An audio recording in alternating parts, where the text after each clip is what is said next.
Hey guys, welcome back to another edition of the Coventry Blaze podcast. Ed Kimberley, Stu Coles as always, and our guest for this evening, former Blaze head coach, now coaching at the University of RPI. It's Chuck Weber.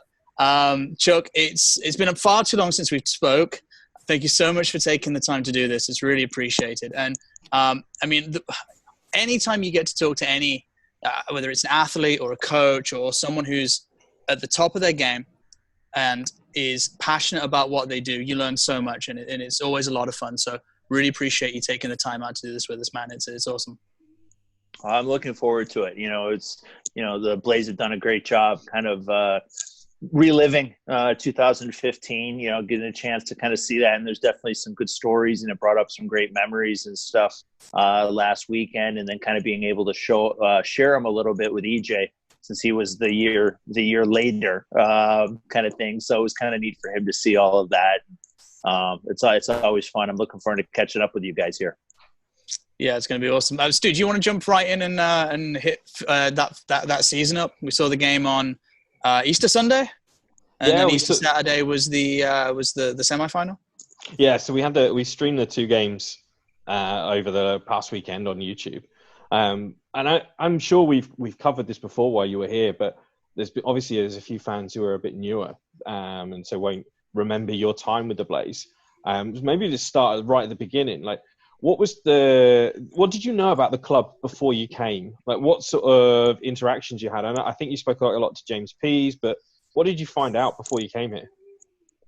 Well, yeah, it was kind of an interesting year for me. It was the first time in my coaching career where I actually got let go in season in the KHL. So I was in Croatia there, and we had some interesting conversations regarding my contract at the time, and working through that after I got released. And Angie and I went back to North America, and we're just kind of hanging out. And I think Tomo was the first one to reach out to me. Oh, actually, Bernie was the first one to reach out to me through Tomo. And so Bernie, Basingstoke, back in the day, the goalie, coach, Zamboni driver, I think he did everything down there. Bernie and I go way back. He asked if I would be interested in talking to Tomo, and said sure. And so we had a lot of phone calls, and I think Tomo had some pretty late nights, because I know I was talking at night my time. So getting to know Tomo, he was probably having a pint or two while we were conversing.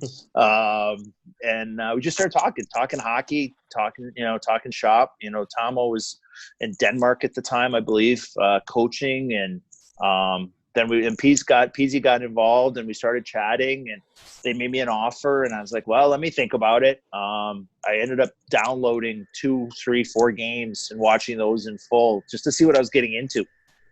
So talking with Angie, as everyone knows, my wife, and she was like, go coach. She's like, you're driving me nuts not coaching right now. And so we were able to come to terms on a contract to finish up the year. And I took the red eye over and got there and started coaching. Was there much of a handover beforehand? Because I know Steve Gertson was kind of interim at the time. Did you talk much to him about what was going on before you arrived, or was it just sort of pitch up and coach the first game? No, I talked to Gortzy a fair share. Him and Eggy actually were kind of dual two-headed monster there in the interim. And, kind of what they thought, what the strengths were, what the weaknesses were, what needed to be done, what potential did this have for the rest of the season. Kind of looking through the roster, I knew a few of the guys, the Ryan O'Maras of the world and those guys. And, I thought there was something to be had. And we had a hard talk. Like, we had what I call a hard talk. I said, listen, if I'm coming in, we're going to do this my way. You're not going to like it. And I think they kind of had that pregnant pause a little bit. And, I was honest with them. This is my expectations coming in. And I said, is this something that you guys feel the group can handle? And they were honest, said yes. Said some of us aren't going to like it. We're not going to like you every day. And I said, that's fine. I don't expect that. But they knew at least those two guys knew what was coming from that standpoint. And, and we chatted, like I said, we chatted a lot. And, I think they did some research on me. They knew some people that played for me and everything else. And, I thought it was pretty seamless for the most part. Like the team welcomed me with open arms. And I think they were under the understanding, Mark did a great job of bringing some talent to Coventry. It just wasn't working together. And, I was like, guys, it didn't work once. It can't be your way. If you guys think your way is the best way, it's not going to work this way. And they bought in and, came together. And that first game, I think your first game, if I'm right, was up in Edinburgh. Murrayfield. Welcome to the Elite League. Yeah, so that was pretty much my thought. I mean, Murrayfield's a bit different to probably what you were used to then and now. So what were your thoughts when you sort of opened the door and stared out into Murrayfield? Well, I think the Twitter that Rob put out there got a little bit of attention from that standpoint. So I left North America. Like I said, I took a red eye, landed in Birmingham. So I think it was Cincinnati to Newark, then Newark straight to Birmingham. And then Andy picked me up at the airport at 8, 9 in the morning. I grabbed a coffee on the way to the bus, and then I took a bus ride to Edinburgh. I was like, oh my Lord, this is like day of game travel and everything else. It's not like, it wasn't like just a 1 or 2 hour bus ride. And it was like, okay, so getting to know the guys, shaking hands, you could tell everyone's a little bit pins and needles and okay, this is the new guy and everything else. And then as the story goes, I walked into the rink, I got my suit bag with me, and so I was like, okay, where's the coach's office? And it just giggling everywhere. And they're like, and then O'Mara and Gertson goes, Chuck, you're not in the American League anymore. I was like, amazing. Okay. And literally it was a closet. I went into a closet so I didn't have to change into my underwear and stuff in the hallway at least. Because as everyone knows, the visitors room up there as well, I mean, the guys are on top of each other anyways. So it's pretty small from that standpoint. So I changed basically in a closet. We lost that game, I think 3-2, if memory serves me correct. They scored a late goal, and and it's a tough building to play, just ambiance and everything else. And then we bust back to play Sunday, I think against Sheffield, if memory serves. Same thing. It was a close game. We lost 4-3, 5-3 with an empty netter or something like that. And that was my welcome. It wasn't like I literally didn't even get into my place for a number of days. And then, and Andy and Mike and Peasy were great. We had to change my housing situation. So I actually spent Christmas in a hotel with my wife that way. We had a little tree that was like this big in our hotel room. And I think that was like our first 2 weeks or a week and a half or so there. And off and running we went. You were saying about how it was kind of it was a bit of a bumpy start coming in, like both personally and on the ice. The first few weeks you were a bit unsettled getting the system set in. How did that go?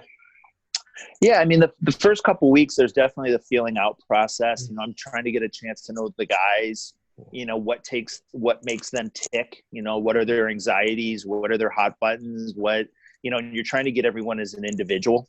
From that, you can't coach, 20 guys all exactly the same. I knew we had a fantastic goalie in Stewie. I thought we had a solid group of defensemen. I thought, we had a decent group of forwards. It's funny. I look back at the stats before getting on the line with you guys. We didn't have, I think, one guy with over 40 points that year. No 20 goal scorers. I don't even know if anyone had 20 assists.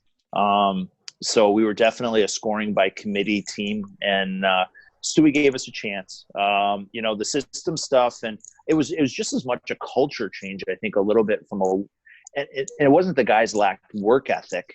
It was just, I think, getting guys to work out of their comfort zone.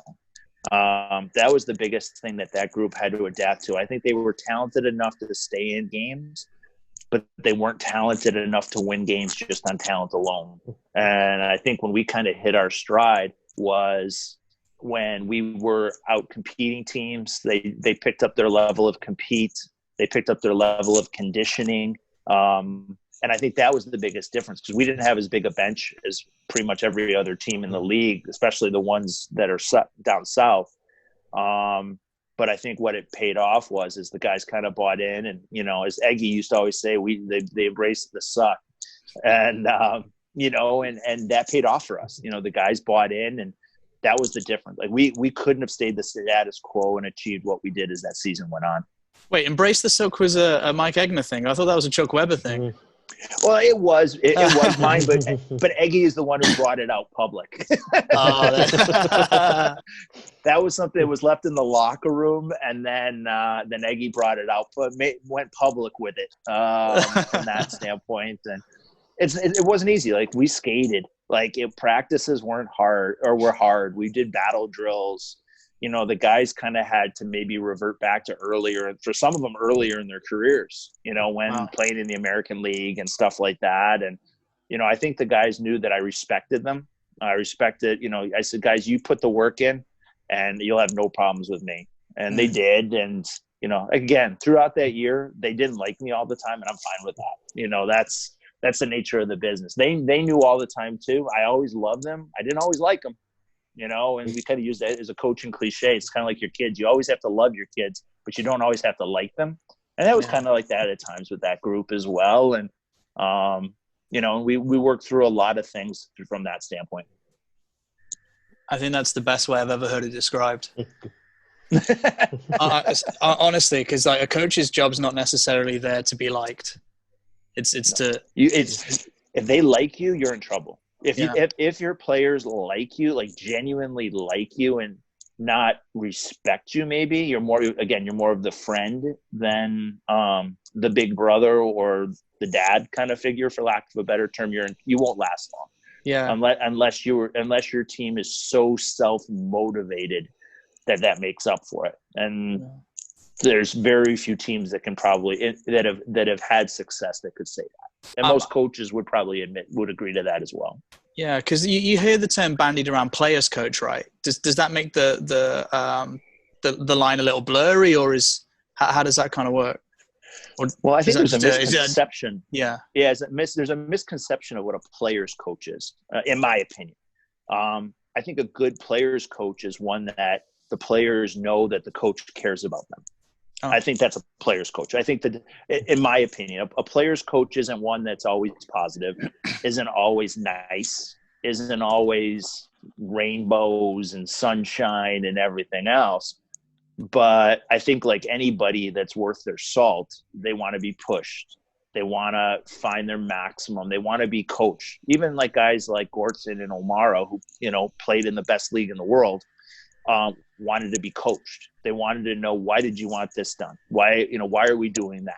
And when I explained to them, like, oh, okay, I can see that. I wish I would have known that when I was younger, kind of thing. Maybe I would have got a few more games in the NHL or whatever the case may be.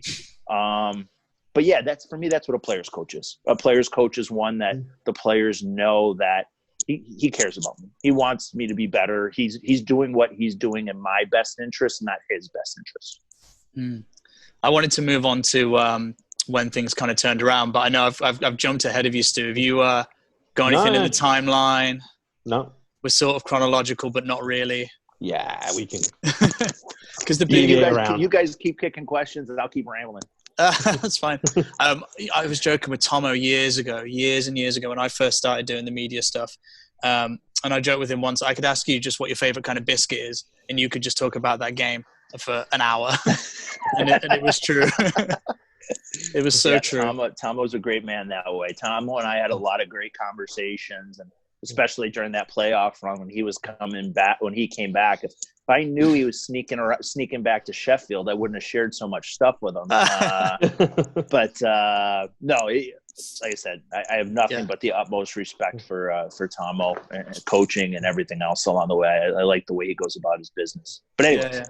Yeah, and that team was pretty much, like you said earlier, built from – I'm going back to the championship winning team, built from the net out. Stewie, a couple of accolades that year. Was it netminder of the year? He was an all-star, I think, as well. He stood on his head in the final.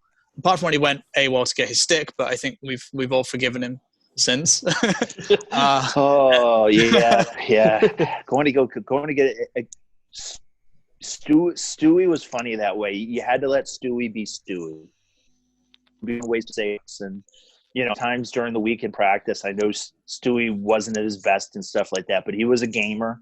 And he and I had a great respect for what we were doing that way. Yeah, and the defense in front of him was really good. The big change that you made was Rory Rolick left, Jim Jorgensen came in, and it was kind of a saying that I think Jorgensen came in on the Thursday, maybe practiced once, hopped on the bus to what is now the Glasgow clan, the Braehead clan. They rebranded, and won that quarterfinal of the Challenge Cup second leg, and things started to pick up from there in terms of the results. Yeah, Yorgi was a great ad for us. We had to make a couple changes. Like I said, not everybody was my type of guy that was there when I got there, and we made a couple little adjustments. And Yorgi coming in, he's a puck moving, skating, transporting defenseman. Does a lot of things well. Personality meshed with the team from a work ethic to come every day, lunch pail, block a shot, do what it takes to win hockey games, played hurt. And I think there was a lot that went, with that. I know you guys had brought up in the past about kind of that being the turning point. I think that's when the guys started to believe. When you're down 4-1, I think it's 4-1, I believe, going up to Glasgow. And we made some adjustments. I was like, guys, this is, these are things I see. These are some things we're going to have because we're already down 3-0. But these are some things I think we can do and this and that. And I give the guys credit, over my time there, they were very coachable and I was able to see some things and we were able to take advantage of those things. And there were guys that had cups in that room as well. I mean, Jorgensen won in the Central League, I think, with the Mudbugs. Yeah. A great name for a team that was. Yeah, it was, and he had some success. And again, it was just he was the right fit, personality-wise, the way I like to play, and everything else. And it helped give us some depth because, you had – Egner was hurt a lot, and I think that hurt us a little bit in the regular season is Eggy's health. DaCosta was steady for us. Sescon, I felt probably of anybody, Sescon I felt the worst for because he had to fight everybody.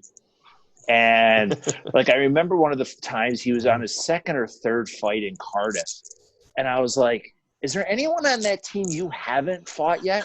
And he was like, no. He's like, anyone that wants to fight, I got to fight them. And it was just like, I felt bad. Because he's a good hockey player. And he just did so much lifting for the team that way. And then, Smitty was fantastic in the back. So Chalmers had a really solid year as a young Brit that year. I know I'm missing. I think Griff was with that was with us with that group as a really young defenseman at that time. But again, I thought all those guys, they did what they did well, and it was a lot of credit. And those guys were help as we kind of built it. As things kind of went from the back up. It was huge that way. Yeah, 100%. I mean, the Buffalo Sabres went to the Stanley Cup riding on defense and Dom Hasek. And they lost out to Brett Hull being in the crease, but that's okay. Hull was still in the crease. I'm a Stars fan. I'm okay with that. I'm all right with that. Being from Buffalo, Hull was in the crease, yes. Yeah, 100%. And then, skip forward, a couple months to the playoffs. And I don't think you could have had a more tough ride of it in terms of opposition and depth of opposition. Nottingham, Belfast, and then Sheffield in the final. I mean, that's rough. And they were playing four-line hockey then as well, right? Pretty much. That was the start. That was for that group. That was the start. I think the next year is where the league really exploded from that sense. But I know we'll get into that. But yeah, I mean, Nottingham, and again, it was a situation going in there and tying them in their building. I think was kind of like, whoa, okay. And, we basically, we got the lead at the second leg, and then Stewie stood on his head. I think we had in the third period, we must have been shorthanded. I felt like, at least it felt like the whole third period. Like a couple of times I was shaking my head, like, seriously, if you want Nottingham to win this, just throw the puck in the net for them. Like, it was almost like they kept trying to give them opportunities. I know that wasn't the case, but it was just like, I felt like it was penalty kill after penalty kill after penalty kill kind of thing. And, that was us. Get up 2-1. But break, frustrate your opponent. And I think that's what we were able to do. Nottingham was really talented. But I thought we were able to frustrate them and, we found a way to get it done at home to finish up that quarterfinal. And I know you're in the NCAA now, and you're right, we're going to come back to that in a little bit. But the way the Elite League does the playoffs is kind of special. It's a little bit different to anywhere else, apart from the only comparable thing is the Frozen Four, I think, right? It is. It is. I mean, because college hockey, usually the early playoffs are best of 3 kind of, and then as it gets further along, it gets single game elimination. And then the Frozen Four is the only thing that I've seen that's the same as the Elite League. And I think they do a great job as far as publicizing it and making that weekend just something special in British hockey. The way the fans are there. And I'll always remember the Teletubbies and the people all dressed like it was Halloween. And I mean, I felt like in that building there was more beer drank or consumed over those, 48 hours than probably in a couple weeks combined. And it was, especially to do it twice. And I know we'll get into that later, but it was pretty special. And it was funny, the Belfast game, I did go back and watch it again. It baffling. We didn't get one power play the whole game. To have a game like that, I think Belfast you only had 1 or 2. But to have a game of that magnitude just being played 5-on-5, which of course helped us out from that standpoint. And it was a great hockey game, and thank goodness for video replay. Because if I remember correctly, that was the first time it was introduced. And it was a huge difference in us moving on. I was going to say, thank God for Russ Cowley. And there was a reason that you called him the smartest man in British ice hockey. With all his letters after. Is there any other doctors? Do we have any other doctors in British ice hockey? You got one right here in house. Well, sorry, doctor. But okay, playing British ice hockey. That's a phrase that. Yep, there is. Luke Piggott. I don't know whether he still plays. Yeah. Okay. What's he a doctor in, Stu? Remind me. He does cancer research. Oh, there you go. Good for him. Okay. Yeah. So, and that Belfast game was, it was a back and forth. They're talented. They're another team that was very talented. And, we had some great opportunities. I think we got off to a slow start. I thought as the game went on, we had some scoring chances and stuff like that. And Benny Art is golden in the shootout. I think he was, if I had to guess off the top of my head, had to have been 6 for 9, 7 for 10 during the season. He was actually our best shootout guy from that standpoint. And so that was, then we're going on to, I think we shocked a lot of people going on to play in the finals against Sheffield. Yeah, and that Sheffield team was stacked too. Matthew Waugh, Ben O'Connor at the back. Eunice in goal was a young kid too. Is that his his second year pro? I think first year pro maybe. And he was really good when he was really good. And I'll be rewatching that game. I remember going back scouting reporting on him that he did struggle with his rebound control, and we were able to take advantage of that. I think our guys recognized that. Just get some pucks into the hopper, and we were able to drive the net in a couple of those situations and clean up the garbage. And to get out to the lead that we did, was pretty special from that. I think we got them on their heels early, and I knew they had a matchup that they wanted to do. This is kind of a funny story on the side. It was Waugh, Frederer, and who was the third guy on their top line? Waugh, Frederer, and Forney. Is it Forney? Yeah, Forney. It was Forney. So Adams wanted them out against O'Mara and Gordson and Tendler all the time. So he was trying, because they were the home ice, so they had the last matchup. And so what I did was, if you saw early in the game, EJ's joining. I never put O'Mara's line out there on a D-zone faceoff. So for a good part of that game, their best line never started in the offensive zone. So I always try to keep them if they're going to start, they have to start as far away as possible from our net. But they made it interesting. Again, getting the shorty and making it a 4-2 and, and stuff like that. And, we weren't definitely not able to coast into the final whistle. What was it you said earlier, though? Typical Coventry Blaze, though, for that year? We never did it easy. Like, it was almost like it was the craziest thing. Because I remember our first win while I got there was against Fife. And it was like 6-5. Oof. Back and forth, like 80s Edmonton Oilers scoring kind of thing. And that was the first win. It was the Sunday in the Sky Dome kind of thing. Because I think we lost our first 3 games that I was there. I don't remember exactly, but yeah. So I remember that being the first win, and so that was pretty crazy from that standpoint. And I'll throw back to Stu in just a sec, because I'm an only child and I'm kind of selfish that way. But I mean, watching it, because I was very lucky on the Saturday to do the game on radio, and then I didn't get to do the Sunday game. But shout out to Mike Cowley and Andy Buxton, let me sit up in the box next to your good lady on one side, Sam Gertson on the other. Yeah. So when that first goal went in, she went nuts. It was like a 5'1" linebacker taking me down. It was amazing. The funny thing about that was, even, I know we'll probably talk about the party and stuff a little bit, but we just found out that we were going to be having EJ like the week or two before the finals. So it was the party like everything else. Everyone, no one knew. Diane Colley was the first one to go tell Angie congratulations, and she's like, "For what?" She's like, "You are pregnant." So I was telling Angie, I was like, "Wow, you must have been really drinking up to that point for them to think, okay, you're not drinking now." That she knew. That's awesome. The casino was the sponsor then too, right? Yep. Yeah. Yep. So we were I remember partying back at the rink and coming out, and JD talking and introducing all the boys, and then having way too much to drink in the bar there afterwards. Because we went to Angie and I went to Paris. We were doing our little end of season trip and stuff like that.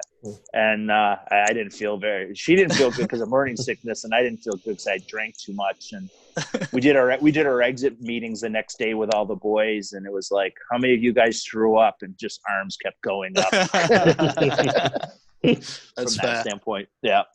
I mean, that's aside from that, because that's a memory that I think will always stick out. But was there one thing when you watched the game that you'd forgotten about that came back and you went, "Oh yeah, wow, I remember that"? Trying to think. I don't.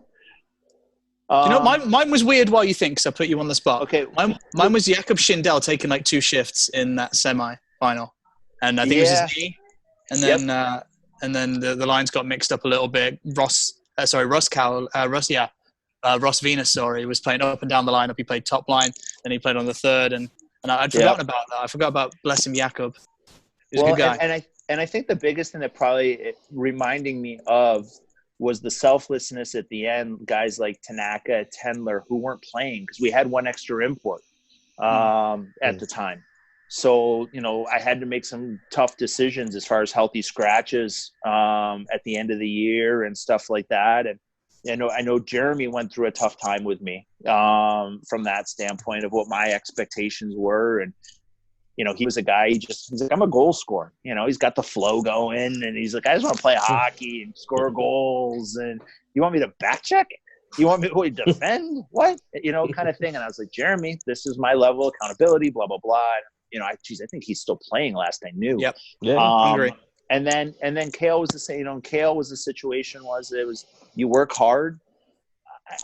Who else am I going to sit? I'm not sitting Ryan O'Mara. I'm not sitting any of our D, our import D. I'm not sitting Gortson, so it wasn't easy for those guys, but I give them credit that they put the team first, especially down the stretch. And they all made major impacts throughout the game that way. And just to see the guys, how hard they worked, the Ashley Tates, the Cowleys, the Ben Arnts, Lee, and just the enthusiasm the guys played with and stuff was pretty special from that standpoint. That's me, Stu. I'll shut up for a bit. I promise. The Nottingham game, the quarterfinal, holds quite a good memory for myself, because that was the first game that me and Ed did together on commentary. Okay. And so you threw pretty much everything at us in that game, like roller coaster of emotions all the way up and down. And and that was it. I think it was a great start to get us going, and haven't looked back since. So that's always, it was always a nice game for me personally. So. Yeah, and it's not easy. I mean, it's definitely not easy. I mean, because you're playing, the Cardiffs of the world. I think Lordo was doing a great job down there. I mean, they're still playing. They were playing in the Big Blue Tent at the time, and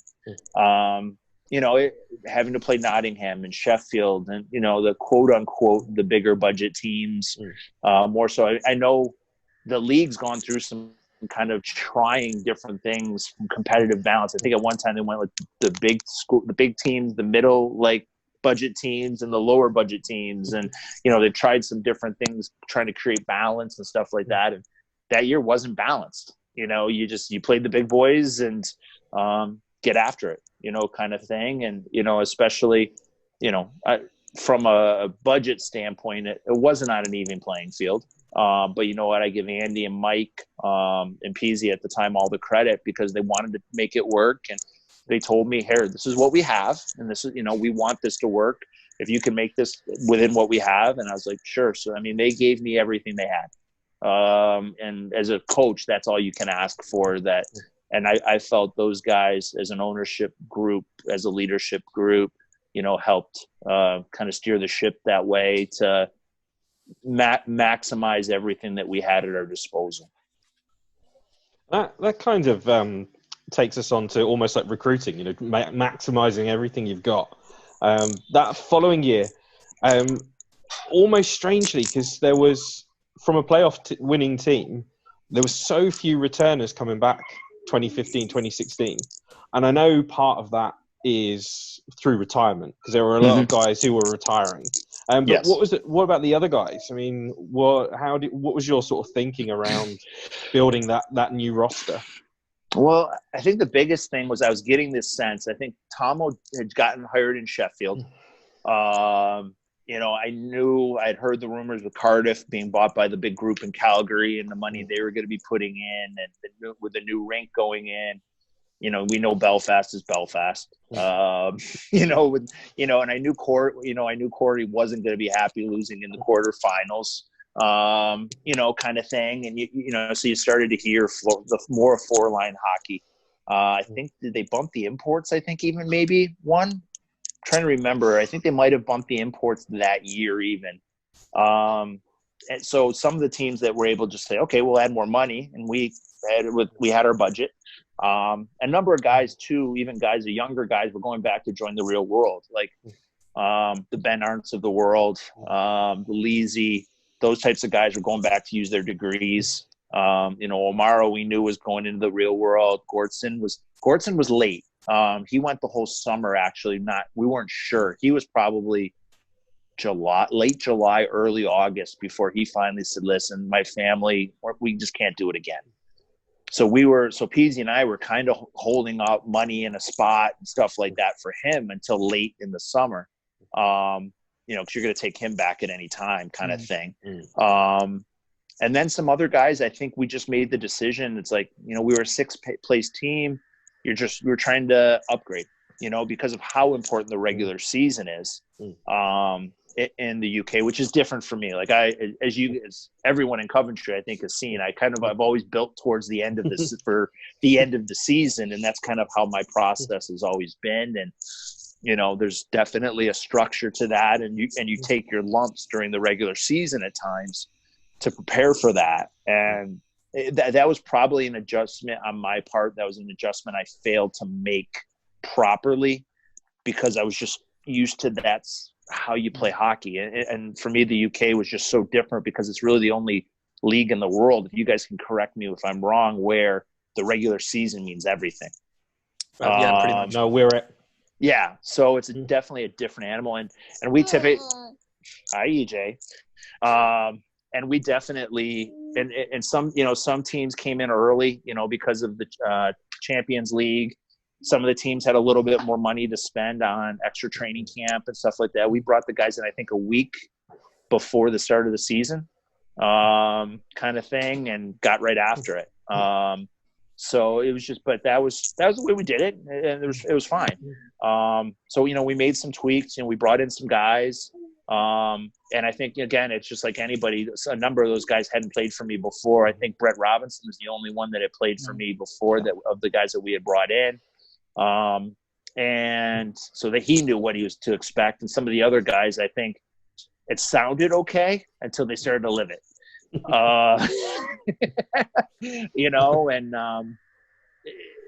They were good guys. They just weren't willing to do what I felt was necessary to win. So we moved a few guys out. I think you guys can correct me if I'm wrong. I still think I have the first trade in the Elite League history with Neil Trim for Chris Bruton there.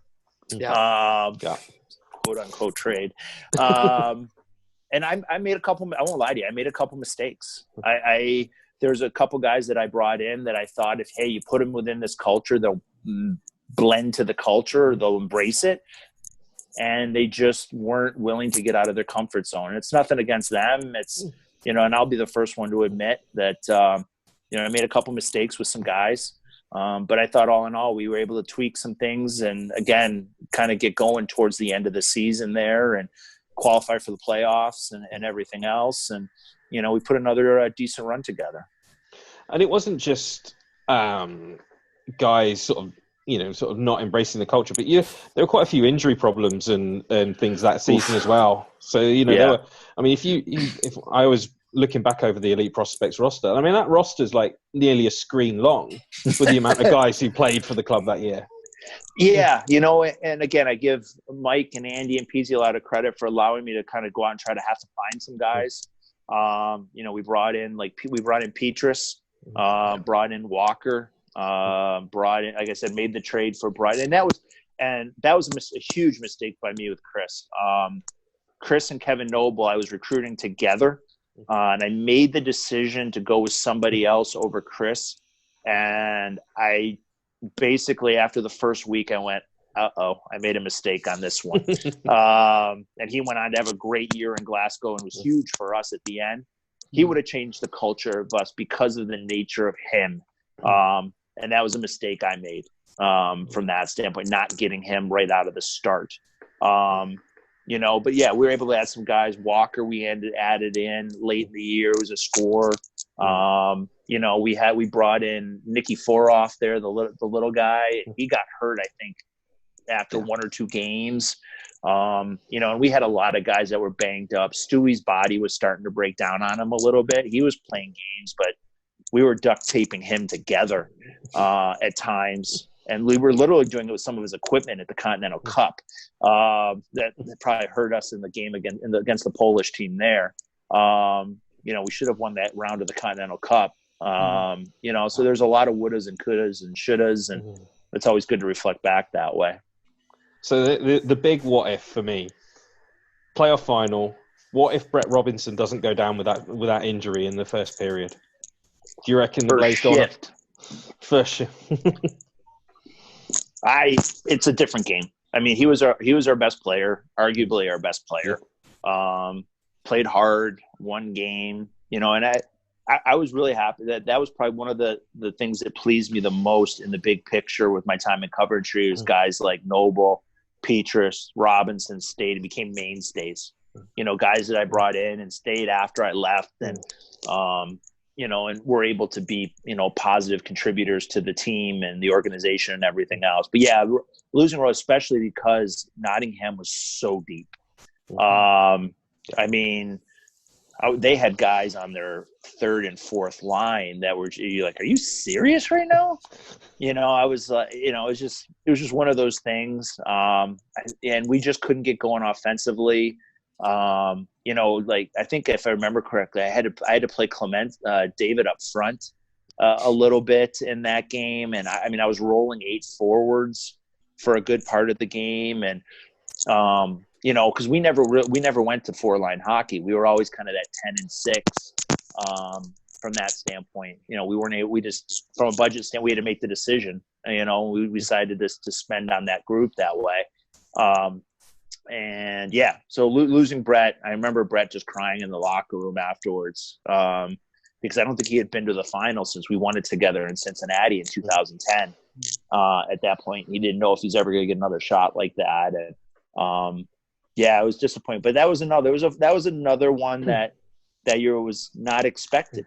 To beat Tomo in the first round. We got in as the 8th seed that year, and I think that was the first time an 8 beat a 1 in Elite League history.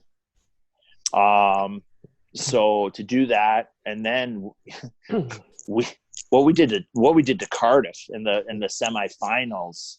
Lordo asked me afterwards, and I was like, and he was like, what? And I was like, you have some tells. He's like, what do you mean? I said, you have some tells that I knew that I could use on you guys later in the year.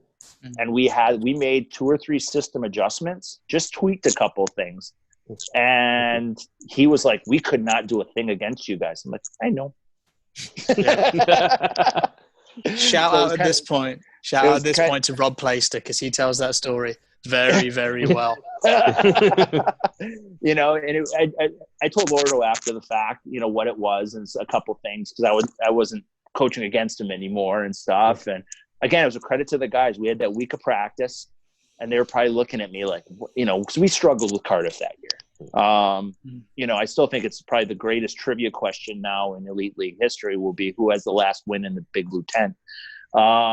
So that's always one of my favorite ones. So we did some things, and it was good, and the guys bought in, and it was great from that standpoint. And again, it's kind of funny going back even the year before, I think we had the late game with Belfast there. Again, it goes a credit to Mike and to James and to Andy is the food that the league, and nothing against the league. I mean, again, they were still developing as a professional league, in my opinion. I was like, there's not enough food for the guys. And they're like, what do you mean? I was like, they don't have enough calories. So those guys went out and were just scouring the streets of Nottingham for food, for pizza, for any sort of reasonably healthy stuff that the guys could get in. They were bringing like cases of Gatorade and stuff. And that helped us because the guys were able to get enough calories to help in the finals to give us energy. And I just think it was a situation that no one knew. Like, it was like, we've never got through this before. And it was a credit to them to like, what do you need, Chuck? And I was just telling them, okay, we'll make it happen. And it was the same thing. We beat Cardiff there, and the guys we were ready for Nottingham.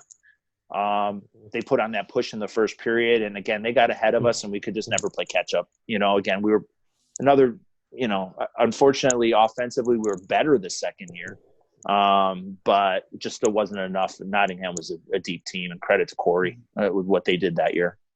But I mean, Corey's doing so well now in the DL2. Pete Russell's there now as well. He got the Coach of the Year in the DL2, which was awesome. He did. I'm real happy. Pete and I have stayed in touch, from coaching together with GB and stuff like that. And I always offered to Pete, I just said, especially now with my schedule with RPI, I said, if you're ever looking for a coach to come over and help you, I said, I'm all in. I really enjoyed my time with GB and stuff, going to Croatia. And that was one of my biggest disappointments, was not to win the gold that year. To have the lead, and I think we had outshot Ukraine like 44-8 and lost 2-1 on a couple late goals and stuff like that. But I've always, again, getting to spend the time with all the Brits, not just our guys in Coventry, was really enjoyable. Yeah, and I had the when Nottingham won it, because I was there again with the media side of things, and they have like a balcony out. So the big concourse outside the front, they have a balcony. And they had all the guys go up to the suite that you get into, and then you go out, and they were hoisting the trophy, and they had hundreds of fans underneath, and there's the Blaze media crew scuttling out like with their heads down underneath.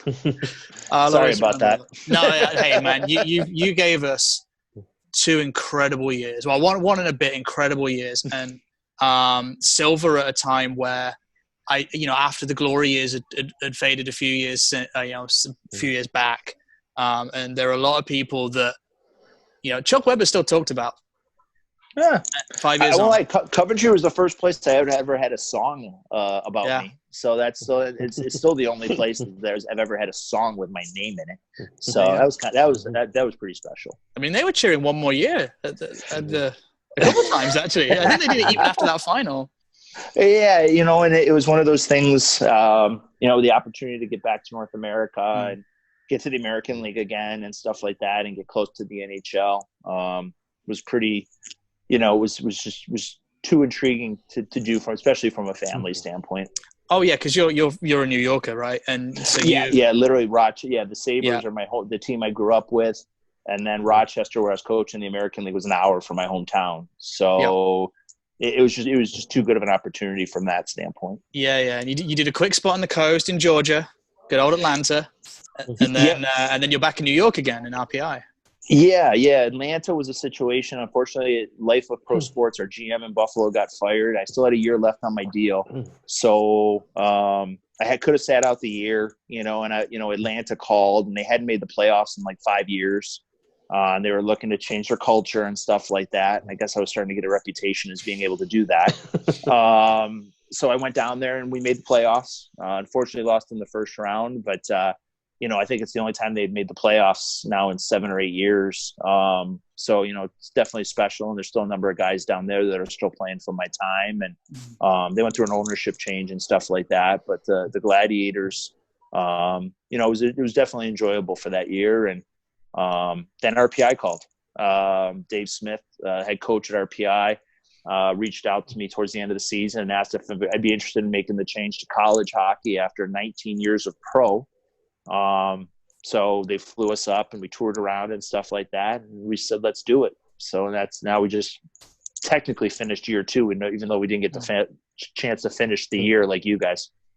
Yeah, we know that all too well. We're still sitting on what ifs. Yeah. We were close. We were very, very same close. way. Yep. Oh yeah. And I mean, I WhatsApp Craig at least 20 times a day about hockey things. It'll be a hockey, a rumor or an article will come out, and I think he mutes me quite a lot. But I said a few times, I wouldn't be surprised after this year if Chuck goes to the Ontario League, or if Chuck goes to coach college. It's no surprise, man, because one of the things you're about is about habits and developing professionals and getting guys to be professionals. And it's not just, I'm a pro hockey player. Professionals, it's like anything. You have to prep. You have to do all this stuff. And what the way and the demands of the NHL now and NCAA is a hot route into the NHL. I don't think it's any surprise that you're there. And it must be a lot of fun for you, and it must be a breeding ground for you, because you can give so much, but I guess you can get a lot back as well. Yeah, it's just such different. I mean, it's similar to the Elite League, and you only play on weekends. You play Fridays and Saturdays. You're playing 36 regular season games. A lot of development time, a lot of practice time, a lot of one-on-one development, small development. Doing video with the guys. They have a lot of. They're busy, and that was an adjustment for me, especially partway through the season. I'd go to Dave and I'd be like, why are we awful in practice? He's like, Chuck, they got midterms this week. They're up until 2:00 in the morning studying and stuff like that. And I was like, oh, okay. All right. That makes sense. And, but yeah, it's the same thing. Like the way I've always looked at it, it's development, where these guys want to go play in the National Hockey League or play in their highest level possible. So it's exciting from that standpoint to work with these kids, and, you're still recruiting, so it's somewhat your guys. It's just a younger group of guys. I'm talking to kids that are born in 2004 right now that wouldn't be coming to school for another 2 to 4 years, but that's just the nature of NCAA recruiting. We could talk about that for 3 hours. Yeah. But it's enjoyable. And fortunately, we have a great staff. Dave Smith, Scott Mosier, Matthias Lang, who's our director of hockey ops. He played for Austria in the Olympics. Played 10 years in the DEL, so he's a starting goalie there. And, so we have a great group, and, it's a high-end university. Like our comparable academically would be Yale, Harvard, Princeton. So, it's high-end academics, and, we've been to the top. We've won a couple national championships. Unfortunately, the last one, Adam Oates was still on the team in 1985, but it's a great situation. And again, for me, 4 hours from my hometown, Yeah. It's pretty special from that standpoint, and it's literally 15 minutes from where I went to college. So I kind of know the area and stuff like that a little bit as well. And you had one guy go sign his entry level, Will Riley. Will Riley, yeah, we call him Rhino. He was a 7th round pick. He was the last pick in the draft, actually, his draft year, and really came on last his junior year. Actually, Pittsburgh offered him his entry level contract. He turned it down to come back for his senior year, and was a catalyst for us. And we were so happy for him. He definitely did. He got more than 7th round money, which he was pretty happy about. So he parlayed that extra year. We have 3 guys there. We have Simon Shelberg, who's a 4th round pick to the New York Rangers. We had Todd Burgess, who was a 5th or 6th round pick to Ottawa. The year before, we had Chase Perry, who was a goalie drafted by Detroit. So we'll always have a handful of guys, and we like the standpoint we can develop guys for the NHL, whether they're draft picks or not. And actually, we have a guy on our team whose mom was born in Liverpool. So he's going to become probably a pretty hot commodity after his time with us over in the Elite League. And then potentially, I think he could play for Pete at the national team level. Yeah, he could do. That rule's weird. I won't get us into that too much, but we had that's another long one. Yeah, we had Rod Stewart. So Rod Stewart's kid played for the Blaze, and he was an import. So unless you played, one shift of a game when you were 6, you count as an import. It's crazy. Yeah, but he still was eligible for the national team, right? Yeah, exactly. Yeah, exactly. But I mean, just one last thing on the NCAA. The hockey's so intense, right? Because I mean, I guess similar to that 14-15 season, that's the pinnacle for some guys. They've played hockey for 24 years, or 20 years. Let's say 20 years. They're not going to go pro. They've got a job outside of hockey. That's it. So it becomes so intense. That 14-15 season, we talked about Marzy's retiring, Eggy's retiring, Gertzy probably had it in his mind he was going to by then. So it's intense. That's their go out. It is. There's so few games. The kids are going 100 miles an hour with their hair on fire. They're trying to get the big hit in front of their friends and, the sorority girls and all that stuff. And, they're from that standpoint. And, and actually practice from Monday to Thursday is really intense too, because, typically we carry 16 forwards, 9 defensemen, 3 goalies. So guys are battling all week just to get in the lineup. So if you don't practice hard, you might not play that weekend. And, so it's a nice from an accountability standpoint. And that I bring it. And it's getting the right personalities and stuff from that standpoint, as well as the right skill level and everything that helps from that mindset. How much have you stayed in touch with the Blaze as well? I know it's hard with the family life, your own schedule. We had a heck of a year just gone. Danny did a wonderful job. We announced, not quite on the show, same day, that he committed to his future to the club. And it's a small world because your boss, I guess, Coach Smith, knows Danny too a little bit. Yeah, so I've stayed in touch. Again, Danny will reach out to me and ask me about guys in the Coast or the American League, and so I'm always willing to help from that standpoint. Actually, Andrew Lord is a RPI alum, so he played at RPI. So he's reached out to me a few times, and I'll help him out. I know he's Cardiff, but I still will help him with insight and stuff like that. So, as what I understand the story goes, and Danny can, if he wants to rebut this story or not, we'll see. Danny, as everyone knows, played at Miami of Ohio. Miami of Ohio is very well known for having a high number of female students at the school. So as the story goes, Danny is on his recruiting trip with another young hockey player. Coach Smith is walking him through the school, and they're doing the tour and seeing all the buildings and the rink. And there's like a big quad in the middle of the school with a walkway, just one walkway going through. So the 3 gentlemen, Danny being one of them, walking to, and all of a sudden this group of sorority girls basically lets out, and must have been, I guess, 60 to 80 girls in sundresses. It's a beautiful spring day kind of thing. And so the girls are walking towards the boys, and then they just go around them like this. So basically they've engulfed them, and they just have walked around them. 2 by 2, 40 of them deep. And Dave goes to Danny, and I forget the other guy. He goes, "So you guys want to come to Miami?" Yep.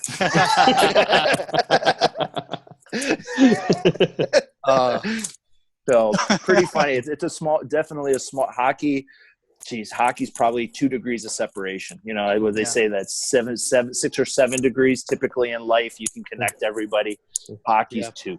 It's just crazy from that standpoint how that works. Stu, what was that thing you used to run on fire? The 7 degrees of James Pease? We did the 6 degrees of James Pease. 6. So you could get any hockey player to James Pease in 6 moves or less. I can see that. Yeah. I could definitely see that from that standpoint. That's crazy.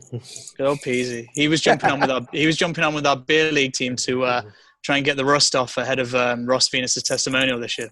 I saw that. That's fantastic that V was able to have that, and I was really happy for like he's another guy that I don't think I've mentioned enough today. The strides that he made as a young man and getting the chance to play for GB and everything else, scoring the big goal in Sheffield, and he embraced it. Like he became one of the best penalty killers that I had seen in the elite league, and I know his offensive game and everything else has really come a long way. I can't believe at his age, though, he's already getting a testimonial. Like he's been playing. It seems like he's been playing forever, and he still if you take the beard away, he still looks like he's 12. So yeah. No, because some of the guys we had a couple of first-year pros out the NCAA this year, and they're the same age as Ross pretty much, and he's got 10 years pro under his belt. Exactly. You can believe it. Exactly. From that standpoint, it's crazy, and but it's good. The elite league, it's come a long way, and I mean, I thought from my first year to my second year, again, just from training to professionalism to everything from all the clubs, took a huge step. There's always going to be some hiccups and some behind the scenes stuff that I was going to shake my head at from a league standpoint, but you'll find that anywhere, I think. Most of those stories would have to be off the air. But anyways, like I said, I thought again that next year, the team, the quality of hockey, I thought took a huge step. From 14-15 to 15-16, from Belfast to Cardiff to Nottingham to Sheffield to Glasgow to Braehead at the time. Even the Dundees and Fifes, probably the only one still that was struggling was Edinburgh, from that standpoint. As everyone knows, they had bigger issues. But I thought for the most part, I mean, it was anyone could beat anybody, most situations, and it just depended on, home ice, who had the long bus ride or didn't have the long bus rides. Stu, have you got anything else before I wrap it up here? Or? No, really just to echo the appreciation. No, hold on a second. EJ's coming. What's that? Okay, I'll be off in 1 second, buddy. Okay. EJ, do you want to come show everybody in Great Britain how big you've gotten? No, you're playing Shy Boy now. Okay. I'm sorry, Stu. What was that? No. Yeah, just to thanks again for coming on, spending some time talking hockey. It's great to see you've got gone into the college ranks and doing something developmental now and having the success there. And you're still in the game and still coaching. It's great, just great to see. Yeah, I'm genuinely blessed from that standpoint to be able. I'm doing this now 22 years or something like that, and fortunately, I've always joked, fortunately, limited hands, limited feet. I started coaching at a young age, and still not to 50 yet, and are able to do this, and everything else from that standpoint. And like I said, I've met so many great people, and especially my time in Coventry, and from going to the casino to Gentry there, I'll give them the shout out because I think they're still sponsors. To to all the different events, from the bowling events to everything, and just all the memories, with the bus trips and seeing the fans on the road and everything else from that standpoint. It was really special and enjoyable, and I have nothing but good things to say. When people ask me, because I get that a lot over here. How's Britain?